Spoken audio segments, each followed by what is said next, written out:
Yep, as well.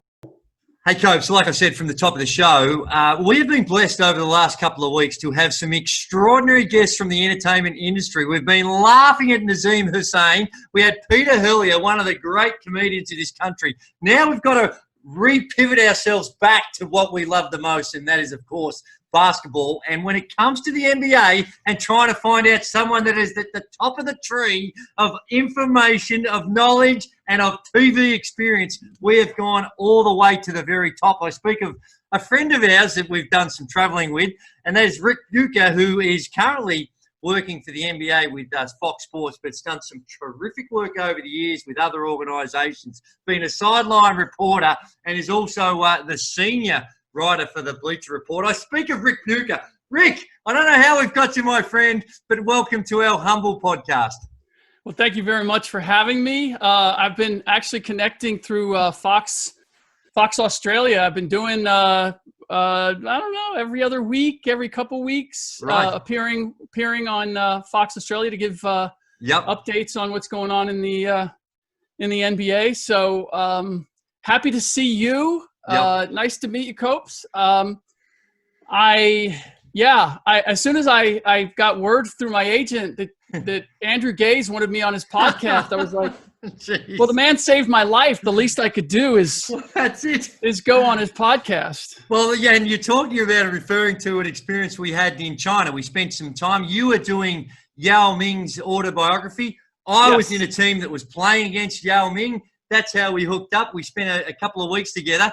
Tell us the story. So I was hired to do this book with Yao, and his agent is a good friend of mine, Bill Duffy. He lives in the Bay Area as I do, and he said, I got this guy over in China. He's probably going to be the number one pick, and I've had all these people approach me about doing a book, but I don't really know them. I know you. Would you be interested? And I said, well, I don't want to do a book on a guy who's just a tall tall dude from China. I got to see if he can play. And he said, well, I'm going over there. I'm just going over for the weekend. If you want to go with me, you can see him. So I went to see Yao play in his last game for the Shanghai Sharks regular season. And, it was classic. It was probably Division III competition. There was no heat in the building. All the guys on the bench were wearing puffy jackets to stay warm. But there were certain things that he did where I went, you know what? I don't know how good he's going to be. I certainly didn't expect him to be an 8-time All-Star, but he can play. He can play a little bit. So I'm in. And I was really caught by how diverse the culture was there to what he was going to, as you know, he was going to enter with the NBA and being a number one pick. So I was really fascinated by that. So fast forward. I agree to do the book, and the Chinese national team is on a tour, and the Melbourne Tigers are playing them in exhibition games across China. Yep. So they fly me over there, and they drop me into some city. I don't remember the name of it, but there were 6 million people living in it, and none of them spoke English. Nope. And his agent basically dropped me off at the hotel. And that was it. And I didn't know how I was going to get to the games. I went to pick up the phone to leave a wake-up call, and they didn't speak Chinese. I was like, I don't even know how I'm going to eat. Yeah. And so I started wandering around the hotel, and I'm on the second floor, and I walk by one of the conference rooms, and there's a training table in there, and I see a bunch of the Melbourne Tigers. I might have even seen you, Andrew. I don't remember who I saw, but clearly not Chinese, clearly could speak English. And so that's how I connected with the Tigers. And I ended up, I shared your training table. Absolutely. I sat on your bench for a couple of games. I don't know if you remember. You rode in the bus. You were on the bus with us every day. I was on the bus? That's right. I think the old man, I think, said you can coach if you want. So what my favorite part was, every night we would go out to shop for pirated DVD every single night.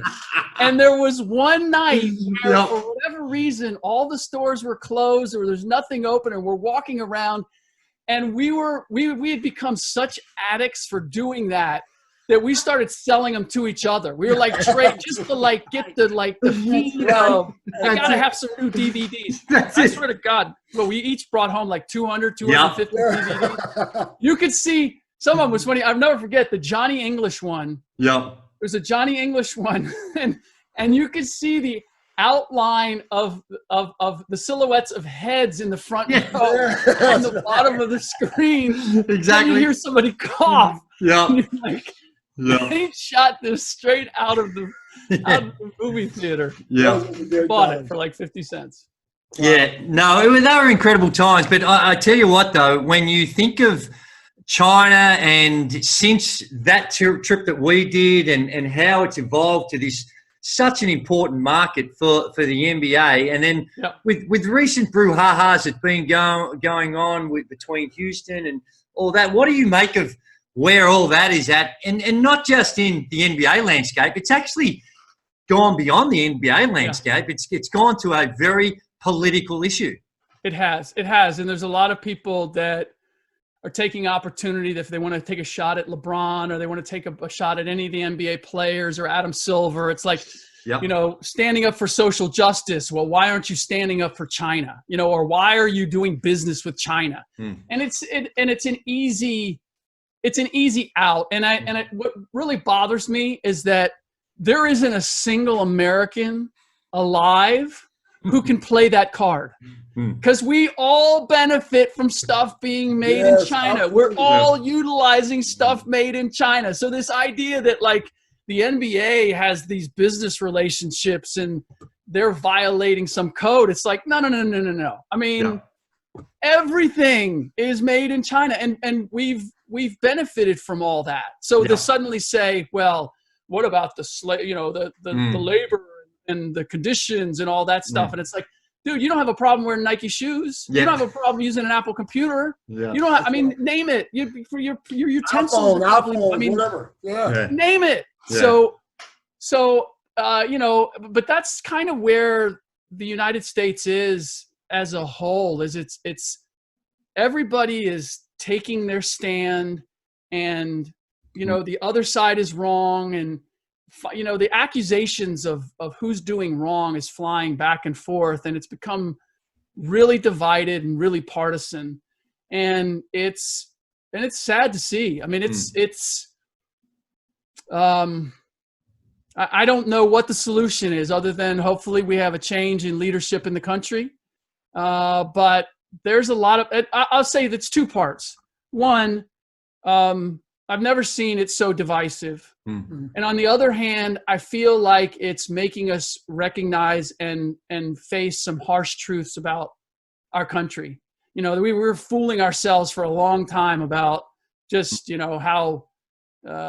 how fair and honest and equal and all of that we were. And that really hasn't, I don't know that was ever the case. And I grew up with, most of my friends were black, and I came from lower middle class situation. So I saw it. I mean, I saw it as a little kid where it was like, wait a minute, that's my friend, but you're looking at him different than you look at me. Or, I just saw it all along the way. And so I was always conscious of it. And I knew, Cincinnati, where I grew up, was the end of the Underground Railroad. Mm-hmm. And so once you got across the Ohio River, if you were black, you were supposedly free. But Cincinnati is quietly one of the most racist cities I've ever been in. And I just finished doing the first draft of a book with Brian Grant, who grew up in Georgetown, Ohio, which is a little river town on the Ohio River. And he talked about like slave traders would come across the river and try to catch slaves that had escaped over the river and take them back for bounty. So like the idea that you crossed the river and, the North was open-minded and liberty for all, is that was a canard too. So, I was just conscious that our country hasn't lived up to what it says it is for a long time. And I think now everybody is having to face that harsh truth. You know, one thing that we see from afar, me being a Black American and illustrating, the one thing I see from afar is the politicians don't want to compromise. Like, you're either right or you're wrong, like you said before. Nobody's coming together, sitting at a table and trying to work something out, which benefits the American people. And that's the one sad thing about this whole thing. You know, it's either left or right, and it's gone too far.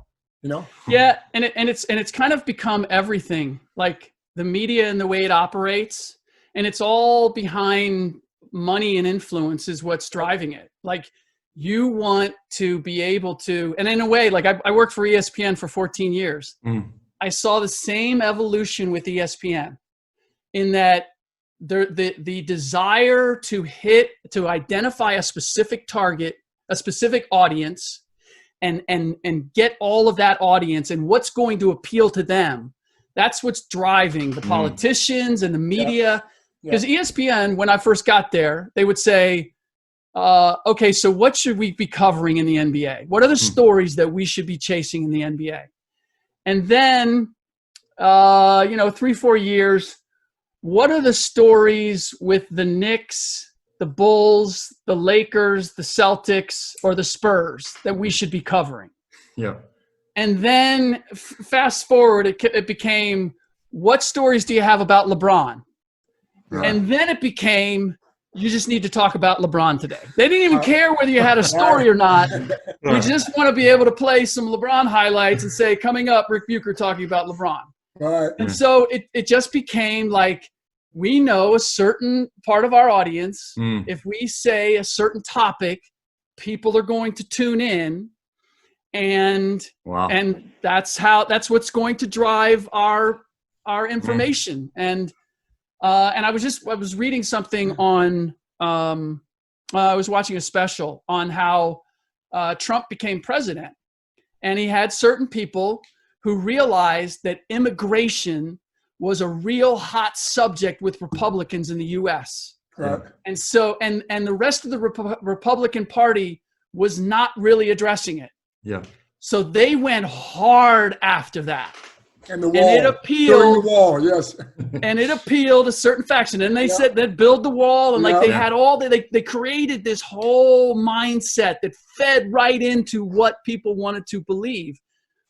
And that's what's happened too with the consumers here is people look to find information that validates what they already believe. Mm-hmm. And you have to be, if you want to kind of come up with your own conclusions, you have to work really hard in finding multiple streams of information and checking where that information came from. Yeah. I mean, you got to do all the work. Yeah. You got to do all the work that we in the media used to do. Correct. The guy as a reporter would go out. Correct. And come back, and the editor would say, okay, so who did you talk to? Where'd you get this? What about calling this? Like, there was a whole process that made sure that what I was giving you was as balanced as it possibly could be. Correct.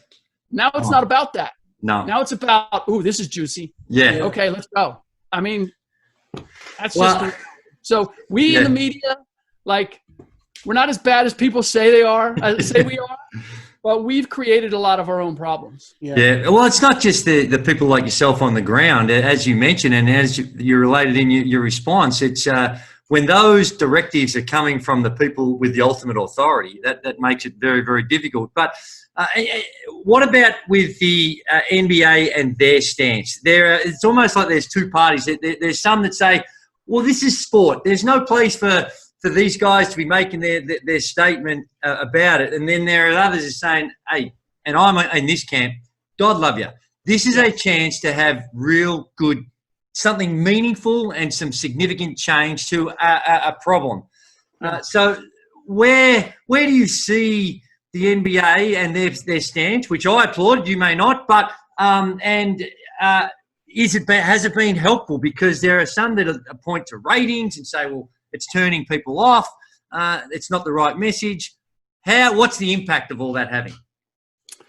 Yeah, it's hard for me to pinpoint that as the reason that all the social justice stances and statements and advertisement and being very vocal on that as the reason for the ratings where they are.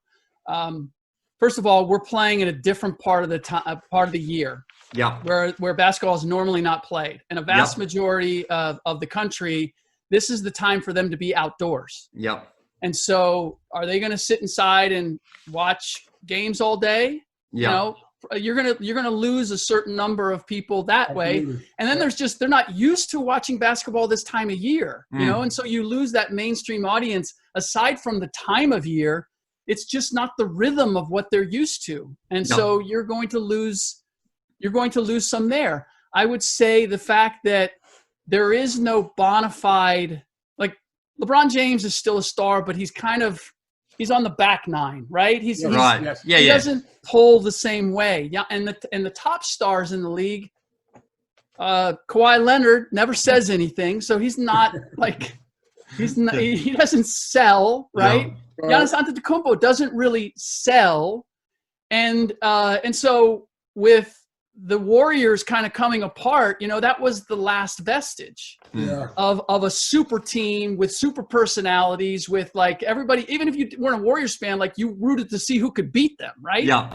Now it's kind of wide open, and the NBA has never drawn ratings as well. It's not like the NFL. It's not like when it's level, when there's parity, that's bad for the NBA. Right. You want to have super teams just works. Yeah, right. Yeah. In attracting the mainstream audience. The hardcore basketball fan is going to watch no matter what. But to get the numbers that they want, you have to have that shiny object, that like, you know, the super team of the Warriors, or LeBron James when, you know, it was still a debate of could he catch Jordan or not. I mean, people just kind of, whether he has or not, it's kind of fatigued. As far as that being a storyline. So I think there are multiple things that contribute to the reduction in the ratings, aside from the fact that the games are all in the Eastern time zone. So the balance of TV audiences and where you're drawing from is going to be different. Hey, Rick, when it comes to the social justice stuff. Yep. Go ahead. Yep. It's interesting. I feel as if players, certainly, I applaud them for having a voice and for expressing themselves. I'm in the camp though that could I bring that to my work? Can I bring my politics and I don't even want to say social justice is politics, but whatever I am doing, can I bring that into my workplace, particularly as an entertainer? I guess I can, but if I do run the risk of turning off some of my audience, and that is whether that's right or wrong. Yeah. And it is the entertainment business. So you can take a political stand, you can do that, and you're going to draw a certain audience, and you're going to turn another part of the audience off. To each his own. I'm not saying they shouldn't do it, but it's a choice that is made. Now, the real crux of the issue with the NBA, and my biggest issue with the players, is that their greatest leverage was before they agreed to go in the bubble. Right. And whatever they wanted as far as social justice was concerned, that's when they needed to make their biggest ask. Yes. That's when they needed to say, we want police reform. You know what? We're not going to play until the police that shot Breonna Taylor have been arrested. Yep. We're not, like, whatever it is, we'll come back and play, but this is what we want, and make it concrete. And what they did was they said, can we have slogans on the jerseys, and can we have Black Lives Matter on the court? And I'm like, that's your ask. Yeah. That's your ask. Like, what about, because I don't know. I mean, at some point, you just stop. You don't see the words, and the words are just protests. That's exactly right. What does it change? You spoke about Mark Cuban being a better spokesman than Michael Jordan. Why do you think that's so? Because this is in getting the owners and the players on the same page in what they want to do. Okay. And one is because Mark Cuban has been hypercritical of President Trump and his administration. Yes. So the players are going to have a certain degree of trust, because this is the heart of it. See, the heart of it is what the players really want is they want the president out. Right. They want 100%. They want to know that he will not be elected the president on November 4th. That's what they really want. They won't come out and say it. Yeah. That's what they want more than anything. And what they know is that the president benefits the billionaires in our country more than anything. And you know who the billionaires are? Yes. The owners. They're the NBA owners. 100%. So what they want is the NBA owners to say, we're with you and we want that jackass out. Excuse me. That's kind of my – I just Caught in the moment. I just editorialized there. Yes. So my apologies. But that's what they want. Now, if that's what they wanted, then they needed to ask that from the very beginning. And they boycotted because they realized, damn, we're like, and it's no accident that the boycott came right after the Republican National Convention when Donald Trump accepted the nomination of the Republican Party. And they had to listen to all this stuff, right? There's you can't tell me there's an accident. No coincidence. Yeah, no coincidence, exactly. So that's my issue with the players is I understand what you're after, but your leverage with the owners, like you needed to make full use of that to get what you want. And now I don't know. I can appreciate where the owners are. And I can appreciate where the players, like people are saying, well, the players shouldn't play. Well, and you guys know this as well as anybody. The players, the mass majority of players have a certain period of time to make a certain amount of money. Yeah. And to say we're going to not play, like you're changing you're changing their lives, you're changing their kids' lives, probably their grandkids' lives. Yes. I don't think it's right. It's fair for any of us, Kyrie Irving or Kevin Durant, neither of whom have families, already have 200 million plus in the bank, to ask some cat who, 10 million may be his nut. Dude, you got to go to the wall. Let's not play.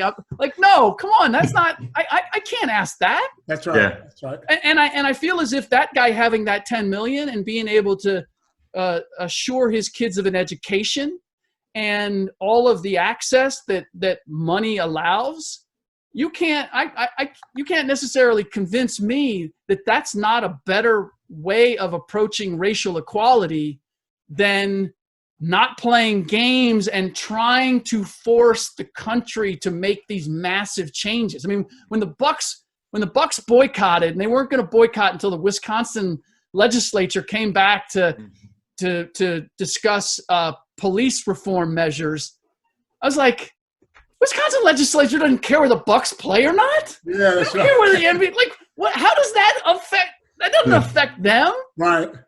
So now, Mark Lazary, worth $20 billion, if he says I'm taking I'm taking the Bucks out of Wisconsin. Oh, now maybe you got somebody's attention. Yeah. So let's go to what we need to do to get what we need. I just, the players can be so cutthroat on the court, and then they get in the boardroom and it's like, dude, just go after what you need and hold people's feet to the fire as best you can, and understand that you're always at a disadvantage because they're billionaires and you're millionaires. Does Mark Cuban ever disagree with a lot of the owners? Because he seems like you said, he's outspoken and he's more with the players than he is with the owners.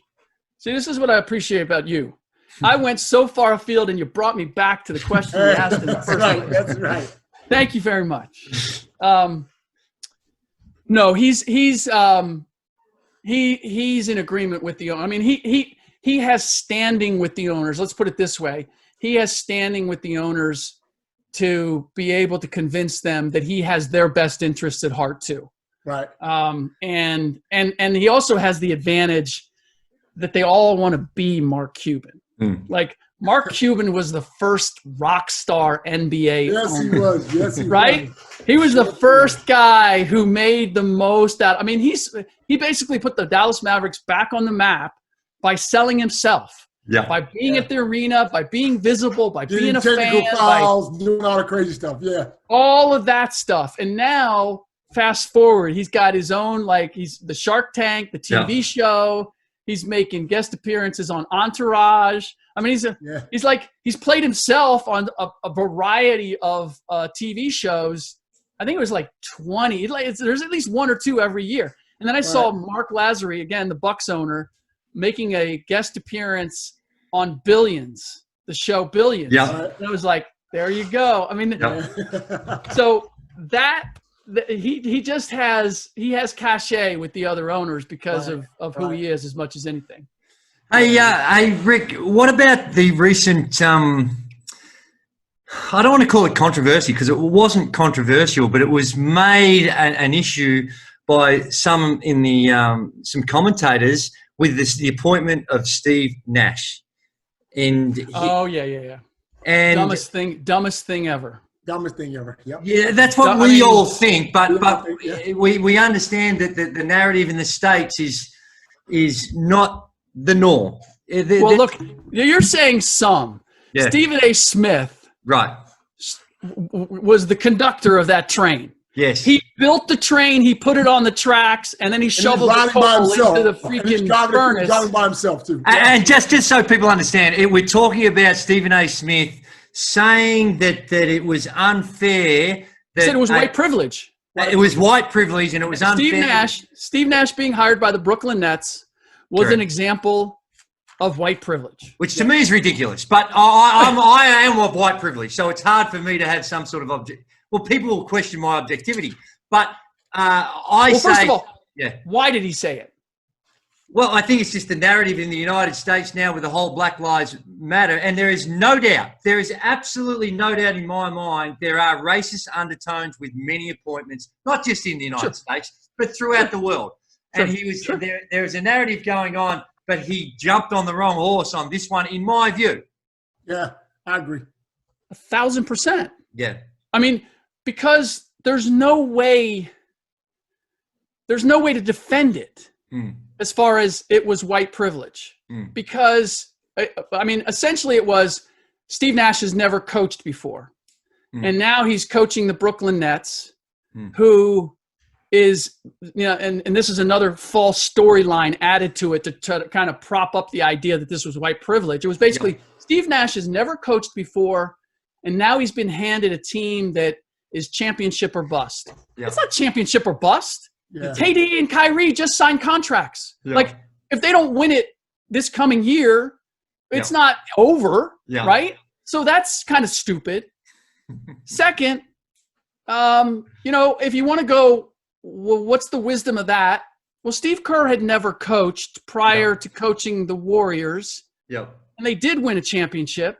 So white privilege or not, the white dude did coach a team to a championship who had never coached before and wasn't nearly the player that Steve Nash is. So, okay, are we still about winning, or what are we doing?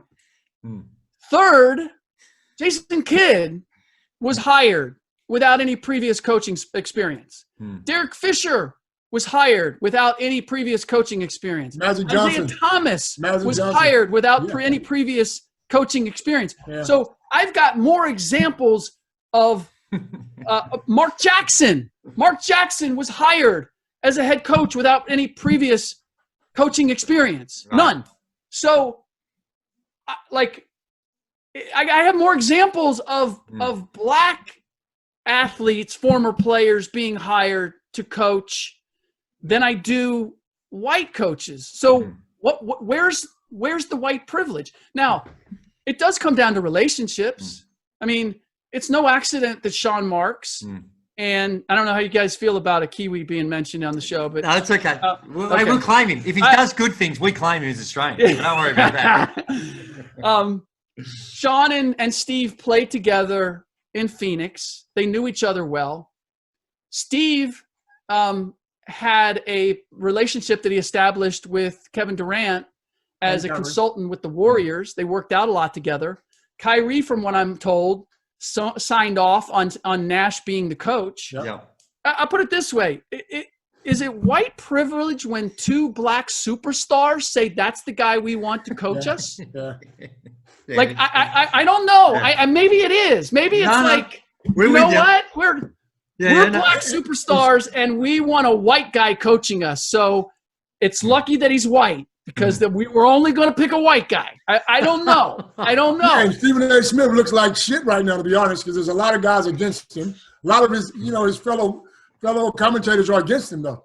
Well, and here's the biggest problem for me, and this is what this is what really makes me angry, is that when you play the card in a situation like this, it undermines the legitimacy when it is privilege, or it is when it is legit. I mean, look, Tom Thibodeau being hired by the Knicks is more white privilege than, what has Tibbs done in his last two jobs that you go, well, we got to get him for the Knicks? No, you know what it is? It's relationships. Leon Rose, his agent, now president of the Knicks. It's the same with Sean and Steve. Relationships do matter. Yeah. And the fact that there is a limited number of black executives and black owners in the NBA is an influence on those relationships. And it just is. That if you want to look at that, to me, that's the heart of the racial imbalance in the NBA. And that's where it has to change. And so, but that's not going to happen overnight. And that has got nothing to, that's where the whole, and Steven played it up like, this is the hardest statement I've ever had to make on, on my show. But I have to he gave it this gravity and he hadn't even thought about it. Cause if you thought about it for 5 minutes, you go, that's a stupid take. I'm your hardest. No, you're worst. Maybe. Hey, I got a question for you. Now, we're not bagging Stephen A. Smith, but do you think Stephen A. Smith has too much power? Because sometimes he says things that cost people their jobs. Here's a guy, if you're an ex-ball player, here's a guy who's never played before, but yet and still he comes on and says some things like that, and the next week a coach is fired or a player is cut. Sometimes guys behind the mic have way too much power. I'm saying I agree. And it's again, the problem for me is where and it's not just Stephen A. as Andrew mentioned, it's the networks behind them. Yep. Because they condone it and they endorse it. And when you go to, in fact, I'm going to talk about this on my podcast, which is that the broadcast partners have incredible power to establish the storylines and the perception of people, good and bad. Yeah. And what's crazy is you have, and I'll give you an example. They've been using this montage of LeBron James. And the last thing said is Chris Webber going, man, it must be fun to play with LeBron James. Right. And you know what? It can be fun to play with LeBron James. It can also be a pain in the ass to play with LeBron James. It can be like, ask Lonzo Ball and Josh Hart and some of the guys who got dragged last year if it's fun to play with LeBron James. But that's a commercial, a montage that's played over and over and over again. And the mainstream audience, that's what they see more than anything. And so now there's a perception, and that's a small side thing. But like whether a guy's good or bad or, whatever it may be,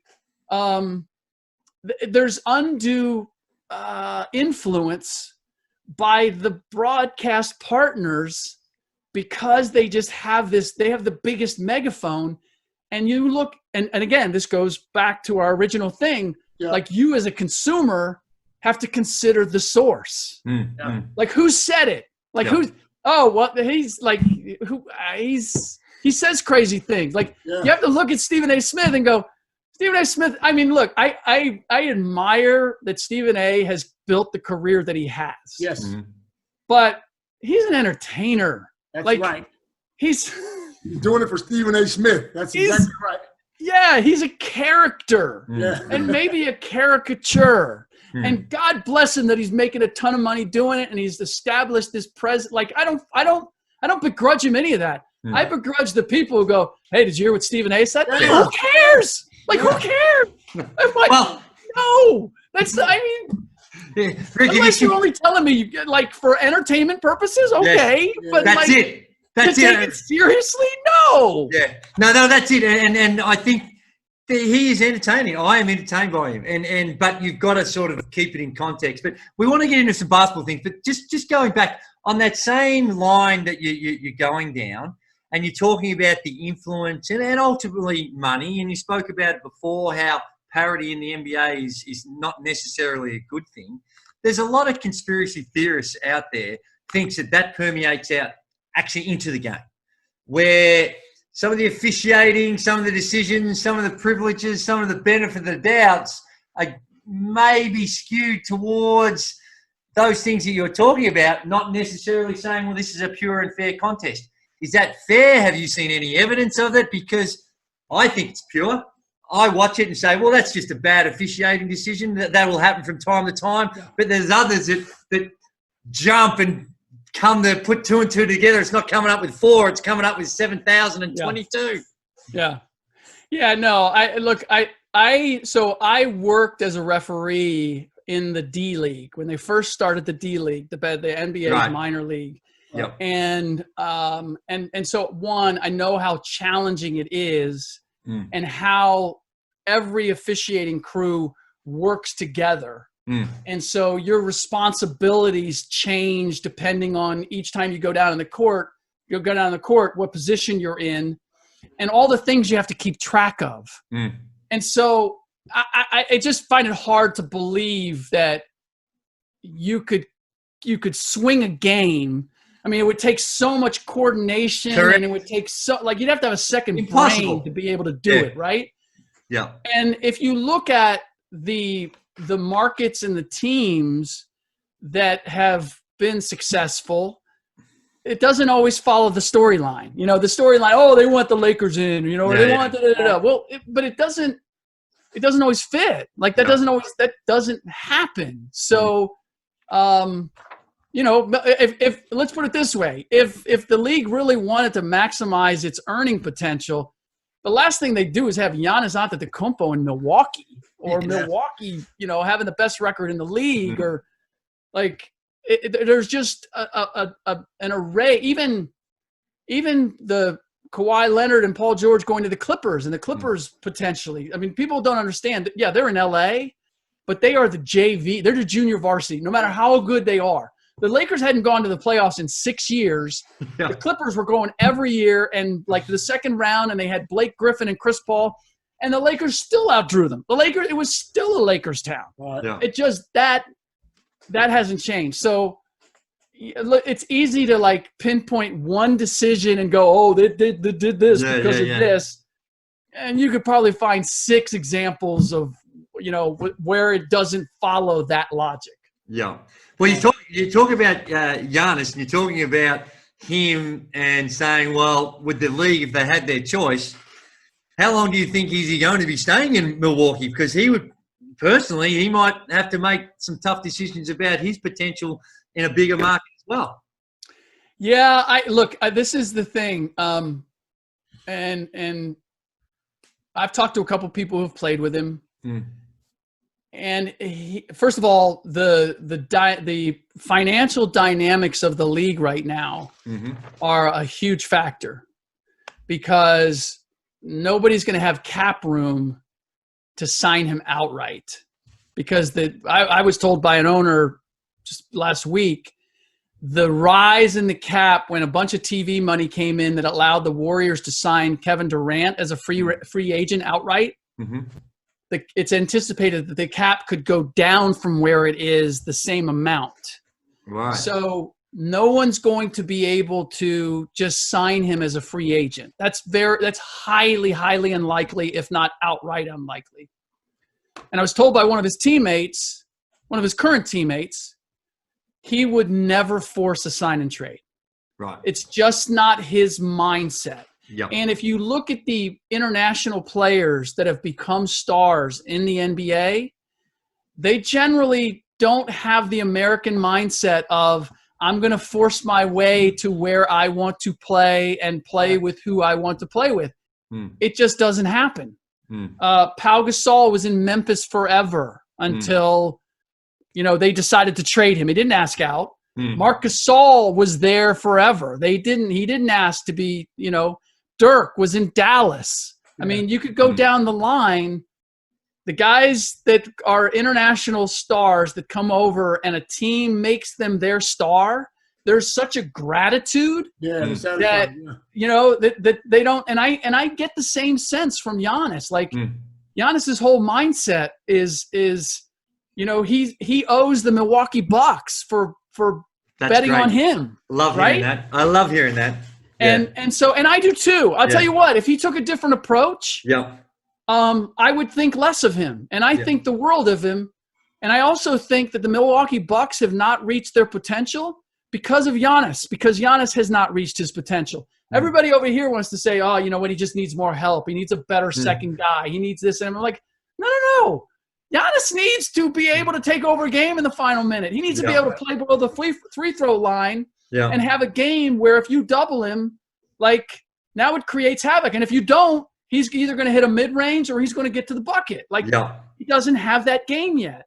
Everybody wants him to develop a three-point shot. I'm like, you're doing me a favor if you put him out at the three-point line. That's right. Now, right? Yeah. I mean, please. But yes, by all means, Milwaukee, don't give him a post game. Don't give him a mid-post game. Don't work on that footwork. Have him shoot threes. That's a good idea. I mean, I'm in the Eastern Conference. I'd be like, yes, I'll send our shooting coach over. We'll do whatever we need. It's just. Well, it would be helpful if he could hit the three. But I hear what you're saying. You don't want him just. It would be helpful. No, of course you don't. But it would be helpful. It would help. It would help. But to me, it's not the most important ingredient. For them to take the next step, because they've got like Brook Lopez can shoot the three. Kyle Korver can shoot the three. Chris Middleton, they got enough 3-point shooters. Like I don't need Giannis out there. I need Giannis drawing the attention in the middle of the court that then gives those guys those wide open threes.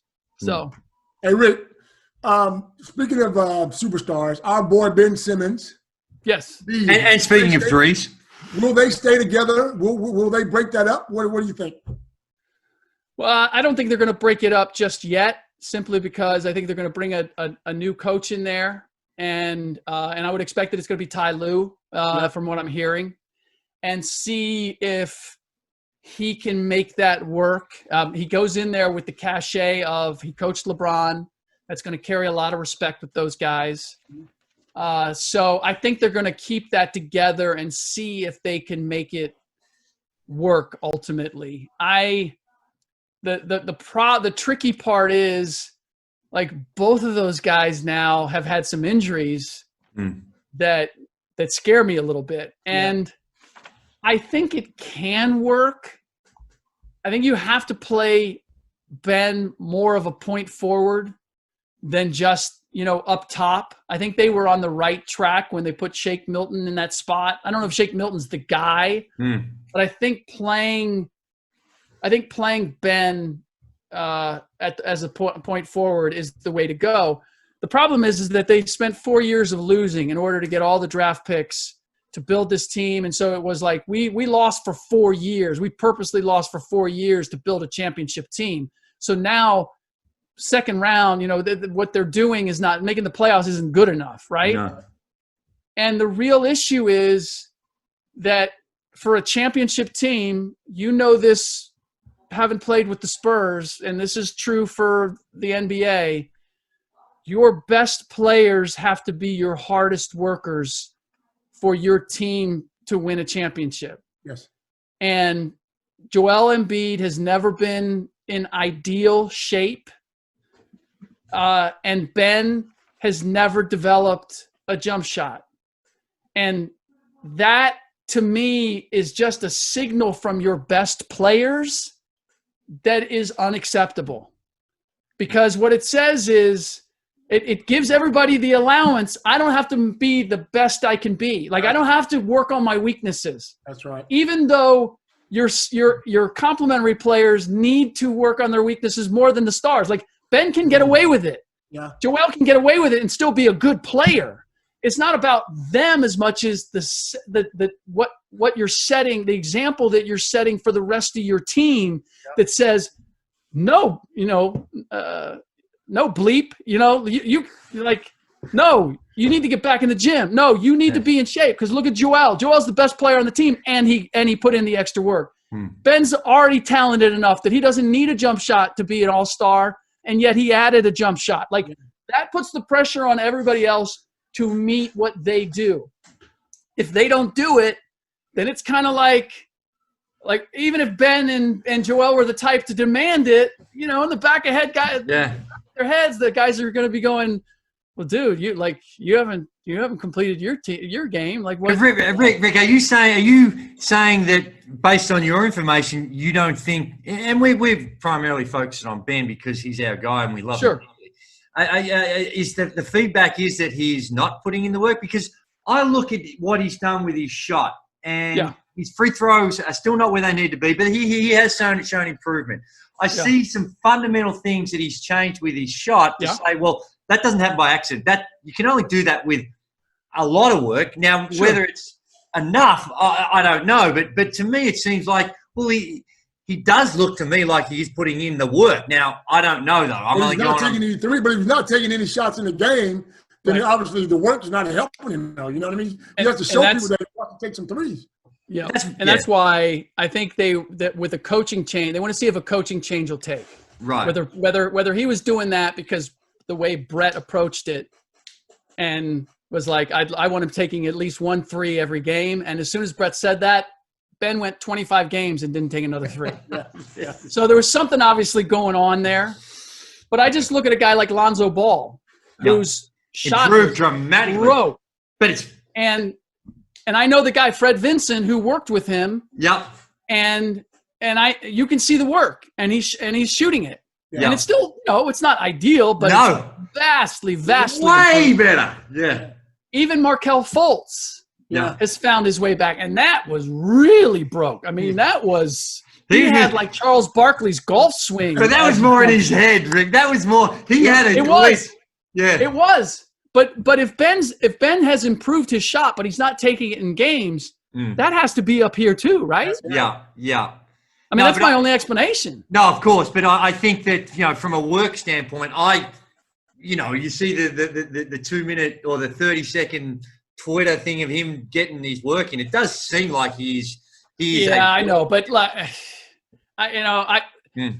Embiid and Zion Williamson were 2 guys who were putting stuff out on Instagram about how they were working out during the the shutdown. Yeah. And both of those guys came back, and I go, you know what? You showed me the beach muscles. Yeah. I need an X-ray of your lungs next time. I need to see the CO2 capacity. Yeah. To know that you're in shape. Yeah. Hey, just on the playoffs, as you see this unfolding, to me, I give a double thumbs up and a terrific tick to what the NBA has done as far as making the most of a tough situation. But as you see these games unfolding, how do you see the credibility of this championship compared to others? I think it's just as – I think winning any championship is legit.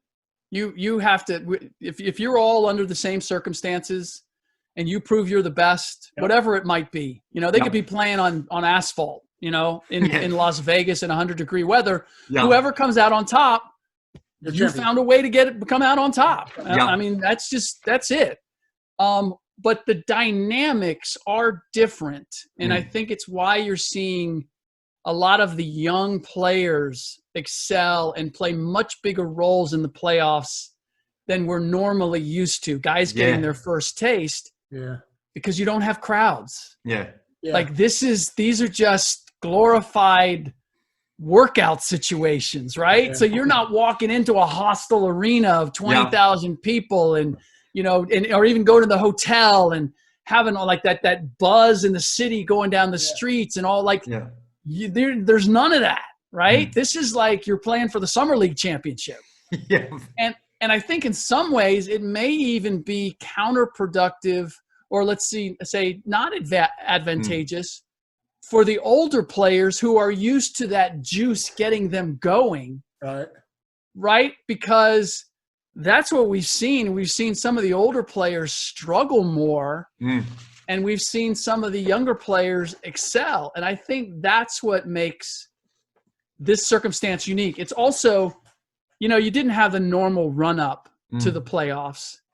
And so the depth and versatility of your team and your ability not to have to lean on one or two particular players, I think ultimately is going to determine who wins the championship. And some of that goes anyway.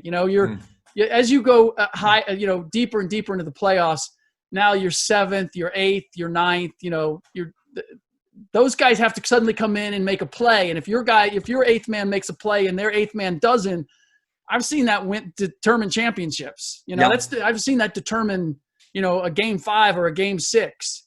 And so I think that's a factor, but like that's where the Clippers versus the Lakers. I like the Clippers more than the Lakers just because. There we go, Rick. There we go. If you have to, like LeBron James at 35 has to be not good, great every night. Anthony Davis has to stay healthy and be great every night. And then you got to hope you're going to get something from, I don't know, like anybody. Well, they got it's a mixed bag. It gets thin pretty quick, right? Well, true, but they did get, like, if you look at it and you see their team, Danny Green's got a lot more to give. Kyle Kuzma, whoa. What? He's got a lot lot to give. No. Danny Green gave all that he gave, like. No, but the Jehovah's Witness has already been by that door. I love it. And then you look at that game the other day, and for whatever he's worth, for all the pros and cons, Rajon Rondo did some really good things. Oh yeah. So there are those pieces that are there. I think that if those two, if they do what you say, Rick. So if LeBron and Anthony Davis are able to play at their absolute very best. Yes, I think. Rick, don't worry about your 7th. They have to do don't worry about your 7th and 8th, man. Rick, they have to do that. Pick a winner. Pick a winner. No. I want to hear what Rick says. Who wins the championship, Rick? Pick the winner. No. Tell me. What do you tell me? I've had the Clippers from the beginning. Thank you. Me too. And I like it. It worries me a little bit that Montrezl Harrell and Lou Williams have been a shadow of themselves. Like those guys have to find their games for my theory and for this and for my prediction to come true. Again, the other part is they're playing every other day. Yeah. And you don't have the travel, which is good, but still every other day when you haven't had the normal run up and you have to lean on LeBron and AD as much as you have to, like, Kawhi, and it's age too. Like Kawhi's 27, 28, Paul George, 27, 28. Like they're still like in their prime. I like the Heat for where they are. I do too. I like the Boston Celtics for where they are. Yeah. I thought that the Raptors would – actually, the Raptors were my choice at the beginning of the year to come out of the East. And just because I thought their collective experience and I thought Siakam would take another step, Van Vliet would take another step. Like they were young enough and they were more than Kawhi. Kawhi certainly was a big part of it, but they played a lot without him. Yeah. And under these circumstances, I thought that collective championship experience and the chance, the motivation of, look, everybody thinks we only won a championship because of Kawhi. Like, this is our opportunity to prove otherwise, and we can walk away saying we were back-to-back champions. They were doing that before the bubble, too, and they were doing that before the bubble, playing like that. Yep. The big disappointment for me has been Pascal. He just he needed to take that step. He played like it during the year, but for whatever reason, like to me, he's the matchup that they have to be able to take advantage of because that length is bothering Van Vliet and Lowry. And I saw it earlier in the bubble, And I just didn't want to come off my prediction. Like, I saw it and I go, God, I don't have an answer for that. Like, that's a problem. Right. But I'm going to believe that these are going to be close games, and their ability to execute under pressure is going to be the difference maker. And it got me 2 games like that. Yeah. But you can see, like, if they can't keep a lid on it, they're a little bit like the Utah Jazz back in the day. Like, if it became an open game, they had no chance. If it was a close game, they were going to out-execute you, right? They were just going to make every possession work. And that's where the Toronto Raptors are right now. So I'm not looking very good, and I'm not feeling very optimistic that they're about to turn this. But nothing to be ashamed of, because I don't know, from where we sit as on the other side of the world, the Celtics are highly regarded and they're respected, but I don't know whether they've been sort of in the same conversations as a lot of these other teams, even now with Miami. Mate, don't go to sleep on the Celtics, particularly when you see they've got some injuries they're dealing with. Hayward comes back in, and what can happen there? Although the good old-fashioned Lakers-Celtics series could come to fruition. Yeah, I would probably bet on the Celtics before I'd bet on the Lakers holding up their end. Wow. But, there you go. Jeez. Well, part of it is Jason Tatum became who we're seeing now in January. Yeah. He wasn't that at the beginning of the year. No. He hit a switch. Yeah. And he suddenly realized, I'm capable of, like, either getting to the cup. Yeah. He was like a real kind of slow into my mid-range type of guy. And I just didn't see enough explosiveness. And now he's going, like, he's beasting guys going to the rim. Yeah. And then the other thing that people discounted was the fact that they didn't really have any size. Yeah. And didn't have, like, Tice has been a revelation. Correct. Really good. Right? Correct. Yep. And so that's been a huge difference maker, is his ability. Like, that's one of the problems with Toronto. Honestly, Tice has played Marc Gasol even. I would have never expected that to happen. It's been even. And Marc Gasol got old on me in a hurry. He went Danny Green on me. He was like, he got old. I can count on you. I can count on. What the hell happened? That's right. Where did you go? Exactly. Hey, listen, we've taken up a lot of your time, but before, just a couple more. I don't know whether you get to follow some of the young guys. I know you see the college guys coming through the ranks, but we had a fellow that we've adopted. You know how we're talking about New Zealanders adopting, becoming Australians? Well, LaMelo Ball is now an Australian because he spent 10 minutes playing for the Illawarra Hawks in the NRL, and he only played 12 games, but he was spectacular. He got a lot of hype, a lot of publicity. Can you give us any feel for LaMelo Ball and where he might go in the upcoming draft? Because I can't, because I haven't done a whole work on that just yet. I do know legitimately that the concern is if he goes to a big market, that his dad comes along. Yes. Like, absolutely. And they don't want that. Yeah. Like, that's a whole sideshow that nobody wants to deal with. And if you've noticed, Lonzo was when he was in LA, man, LeVar was everywhere. Yeah. Now that he's in New Orleans, we're not hearing a peep from LeVar. LeVar's not doing Cajun. But maybe he's just learned. So, maybe he's just learned that that's not helpful to his son. No. Trust me. No. He has not learned that. He has not learned that.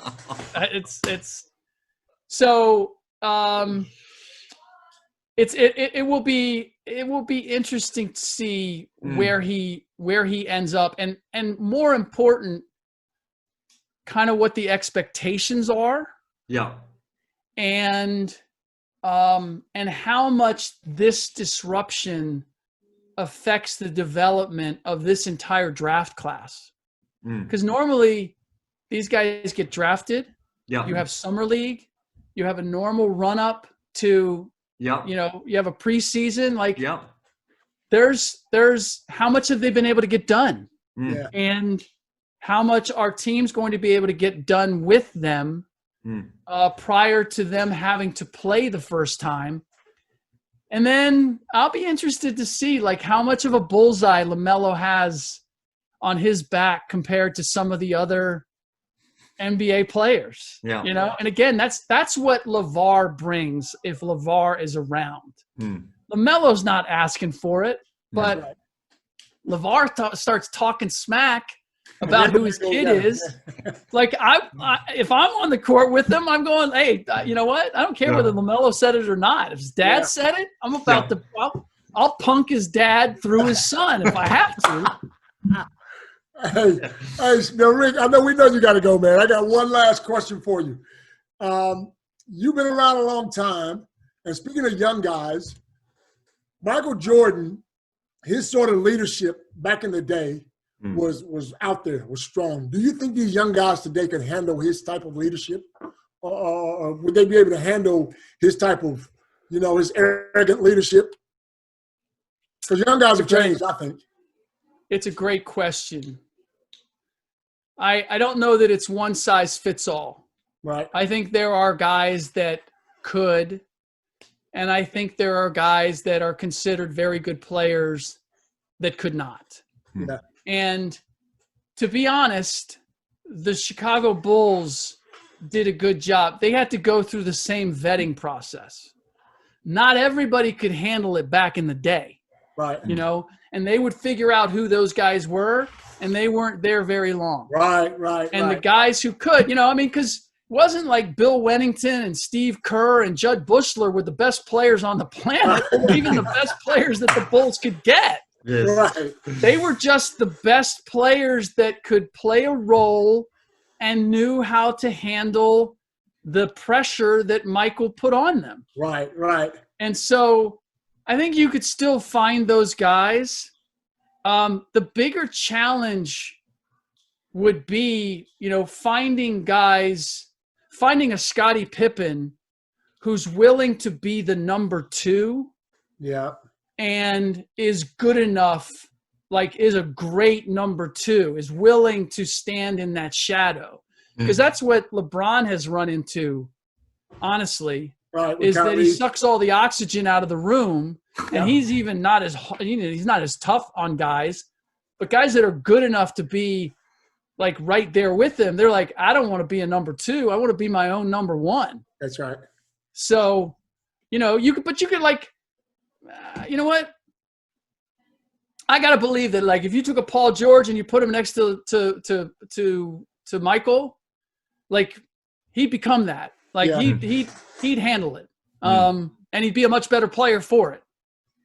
So it's an interesting question. But see, my feeling is if Magic and Larry Bird and Michael and all those guys had grown up in this era, in the AAU era of AAU basketball, and you go around the country and you play with your friends and you can text them and you're all staying in the same hotels in Vegas for tournaments, and they'd be the same way today's players are. Yeah. This whole idea that, I went to my high school and then I went to college in my state and then I got drafted and I played for that team. Of course you did, because nobody knew any better. You didn't know you could do anything different. There was no social media. You didn't know these other guys, so they were, all you do is saw them on a ranking list, and you're like, well, I want to prove I'm better than that guy. If you were behind him or if you were ahead of him, you wanted to prove you deserved your ranking. So that's how it worked. And the tell on that was the '92 Dream Team, because as much as they competed against each other in practice, they were never the same after that when they competed against each other. Larry Bird and Magic Johnson's teammates after the '92 Olympics, when those guys played, they were like, what, are you guys boys? What's up? Because they hung out together. They got to know each other. Right? Yeah. So this whole idea, we got a different generation, and they're like, we'd never do that. We'd never. Yeah, you would have if you came up like they did. That's right. Bird and Magic would have played AAU ball together, and then they would have tried to go and win 5 championships together. Hey, Rick, absolute last one, because it's topical, and as we see the Bucks get eliminated from the NBL playoffs, the NBL, how am I going? The NBA playoffs, and without Giannis Antetokounmpo because of his ankle. Richard Jefferson, he made the comment to say, well, he's not sure, the jury is still out whether Giannis can be the Michael Jordan. Maybe he's better suited to the Scottie Pippen. Now, I know that upset a lot of people. Yeah. And Scottie Pippen in particular was upset, and rightly so. So I'm not – but I sort of get what he was trying to say. I understand what he's trying to say. Maybe he didn't articulate it in a way that was going to be received by some of those stars the best way. But does he have a point? Is Giannis at that level where you're saying – where you concede – you have to concede that – well, maybe he needs a Michael next to him to be a Scottie. Yeah, I think it comes down to, and just like to take the names away. And we use like Batman and Robin. Yes. You know, and then that, you know, instead of Jordan and Pippen or whatever. Gaze Copeland, you know, we all knew that. Point taken. So I have, from what I have observed and from what I have been told by people who have coached him. Yep. Jason Kidd being among them. They believe that he has it in him to be Jordan. Right. And it really comes down to, do you have the mindset to be the guy at the end of a game? Yep. Do you want the ball in your hands at the end of the game? Right. Mm-hmm.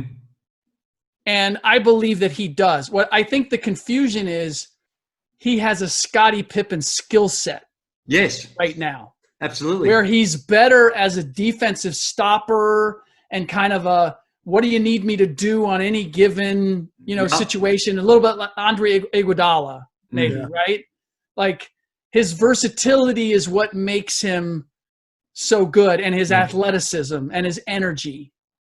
And but I think that if he gets the skill set that allows him to be a closer, then he has the mentality to be that. It's just right now, like, he gets stuck. Yeah. They give it to him in certain situations, and it's not like he gives it up. He wants to do something. He just doesn't have the requisite skill to be able to overcome what the defense throws at him. Yeah. Right. So that's my, I think he's best suited to be a Pippen right now, but I think he has the mentality to evolve into a Jordan. And I feel as if, in some ways, we saw LeBron James. LeBron James, to this day, would rather somebody else be taking the shot with the game on the line. You think so? Yes. To this day. I'm not sure I agree with that. He will do it now because he looks around and he's been through the wars at this point, that he's like, okay, I'll take it. Like, generally he has matchups that favor him. Right. So I'll go ahead and take it. And if I miss it, I miss it. Like, it doesn't feel like his legacy or his whatever is on the line. Right. But he'd rather make the play and create it for somebody to hit the shot. That's he's just never been the killer. He's never been that killer like Jordan. He's never had that. What happened was, all of the other killers left. Yeah. And he was the last guy standing. So right. he looked around and he's like, well, there's nobody here that I have to be afraid of. So I might as well take the shot. Right. But it's a little bit different than the guy can't who believe says, we're having this language and talking about arguably the greatest in the history of the game. No, he's not the greatest in the history of the game. Arguably, I said. No, he's not even arguably. It's not an argument. It's not an argument. He's in the conversation. It's not a conversation. We're not having that conversation. He's at the dinner table. No. Oh, No. It's not a conversation. It's not an argument. It's not like, no. Is that right? Well, he's at my dinner table if you're talking about the greatest of all time. If you want to just talk about, is he the greatest athlete that I've ever seen play basketball? He and Wilt Chamberlain, like, there's a lot of similarity there for me in many ways. But if he was the greatest player, and if he was a killer, if he had the killer instinct, he wouldn't have the finals record that he has. That's right. Gee whiz. He just wouldn't. He just wouldn't. But surely the breaks of the game come into that a little. When you get teams to, what was it, correct me if I'm wrong, 9 in a row, 9 championship series in a row or something. Yes. Or 9 in his career. Yeah, if he was the greatest, he'd be able to take them all the way. Well, he's got 3 of them. It's not like he's capitulated the whole time. Yes, but if you look at the ones that he won, there was somebody else making the shot that brought it home. Hang on, but if you look at the ones he won, those people don't have the opportunity to make that shot unless he is at the level. You are right. You are right. Yes. You are right. No, you are right. Like but that's a table setter. That's right. Jordan was the closer. What? Jordan, so if LeBron doesn't make the Herculean block, now it's not making a shot. It's a different element to the game. If he doesn't make that block on Iguodala, they don't win that title. Play. That's a Scottie Pippen play. But it's still a play. It is a play. You can't call him the greatest. You can't call him the greatest. I'm not. He's not even. I'm saying though, he's certainly at the dinner table, and he's outside of the greatness of MJ, Michael, mate. He has closed the gap considerably, in my judgment, throughout the course of his career. Now, he's not there because, to me, I'm biased. Michael is my man, and but to say he's not even at the table, to say he's not even in the conversation. He ain't at the table. He's serving the dinner, pal. He's serving it. That's he likes to give it up. He's serving the dinner. You've lost your mind. He's in the room. He's in the room. What? It must be a very small cubicle of room because there can't be too many more in there. Rick, you are. I could listen to you all day, my friend, and that's why you've had such a long and illustrious career in the media caper, which it's a brutal caper.